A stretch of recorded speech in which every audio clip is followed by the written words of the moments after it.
Welcome back, everybody. Today's barn project is going to be sod. I'm going to try to make this a little bit DIY, show you guys how I do it. So let me get you turned around here. All right, you can see the barn project looking pretty good. I've got some topsoil that I filled in around all the edges. Here's my first pallet of sod. So I'll set up the GoPro, but basically with sod, what you want to do, I'm actually going to hook my mower up to the roller, roll this down, and then yeah, I'm just going to go a long ways, lay the sod, stagger it, and we'll see what happens. All right.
All right, everybody.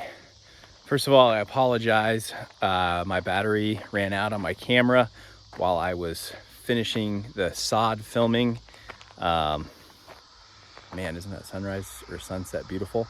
Anyway, sod is done, so I'm going to turn you around and give you a quick look at how it looks.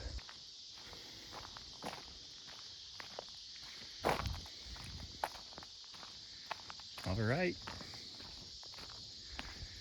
No more dirt, now we have sod.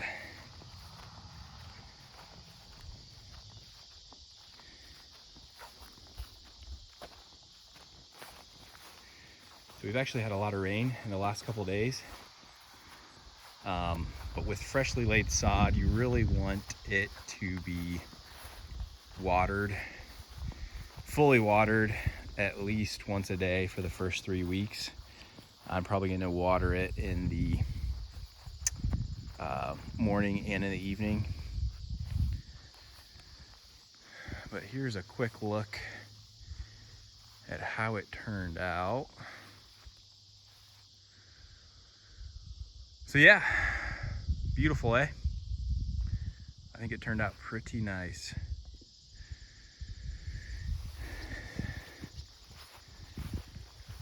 So when you lay sod, you really want to stagger it. So similar to if you're drywalling or using plywood, you don't want to have all the seams line up.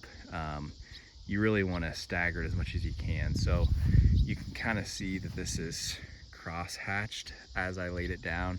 Basically, I started with the long sides, went all the way around, and then I started the next line. And so the joints of the sod are every other. You can see here it goes down that way, especially in an incline like this. You can kind of see this is definitely not flat ground for this turf. You can see that there's quite a slope here.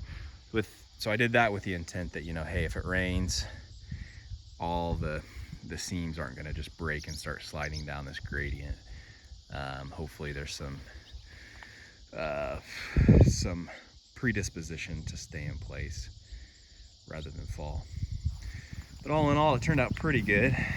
You can see there the dirt started hitting up on the wall before I put the sod in. Now with the sod, hopefully it stays, or I guess doesn't splash the dirt back up on the side of the barn. So yeah, I tried to make it as the incline is oh man, I really can't talk today. But I tried to make the incline as gradual as possible so that I could still go ahead and mow this with my 0-turn riding mower. But all in all, pretty happy with how it turned out.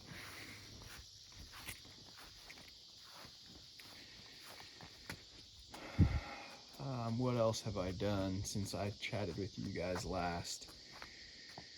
I am in the process of putting this door back in. I had to cut the bottom of it since the concrete was added to make it fit. That looks good. You can see the battens. I'm missing quite a few battens that rotted out here. So I think in a previous video I showed you I got a router bit that matches this shape. And so I went ahead and batched out a bunch of those in here over the weekend. And I hope to put those up here this coming week. And then also I've got a few planks that were rough cut by my friend who's got a lumber mill. So that way I can basically bring this wall in a bit when I put the other door up. What else do I have going on? So these are the original door hinges. Hinges that went with this barn. They kind of have a really cool pattern design. I broke one when I took the old doors down. So thankfully, I was able to find some on eBay that matched the old doors. So these things are like super old, obviously, but it's kind of cool, you know, on eBay. It's pretty cool to find the exact hinge to match what I've currently got on the barn. So pretty happy about that. So yeah, this week I think I'm gonna hopefully get a lot done. Unfortunately now I'm kind of back to the finishing touches, so making things look pretty. I'm gonna finish this door, the second door here, probably before next weekend, get that put up. I'll try to video that and share it with you guys on the channel. And other than that, I really think it's coming along nice. I still have the roof to finish up. I think I'm gonna do some exterior Edison light bulb strands, probably underneath the eaves of the barn, just to kind of light it up at night because it gets pretty dark out here, and especially for the wedding. So we are, at the time of this recording, I think we're at like August 20th or so. So we are pretty much a month and a half away from the wedding. So there's a lot to get done, even though it feels like we're doing such a good job. But yeah, hopefully you guys stay tuned and follow along the process. I'll give you one quick glance at the sunset once again. Beautiful. Oh, I forgot to mention the back shed. So we got linens we're gonna hang up in the inside loft area of that shed. Oh, that's kind of cool. I pressure washed these grain bins. The plan was to paint them white before the wedding as well. You can totally see in this picture where I stopped the pressure washer. So I've got a big 18-foot pressure washer extension wand on the way from Amazon. So hopefully I can use that to reach those higher places before I paint with my paint gun. So that's a wrap for now. Hope you guys have a good evening, and we'll talk soon. Peace.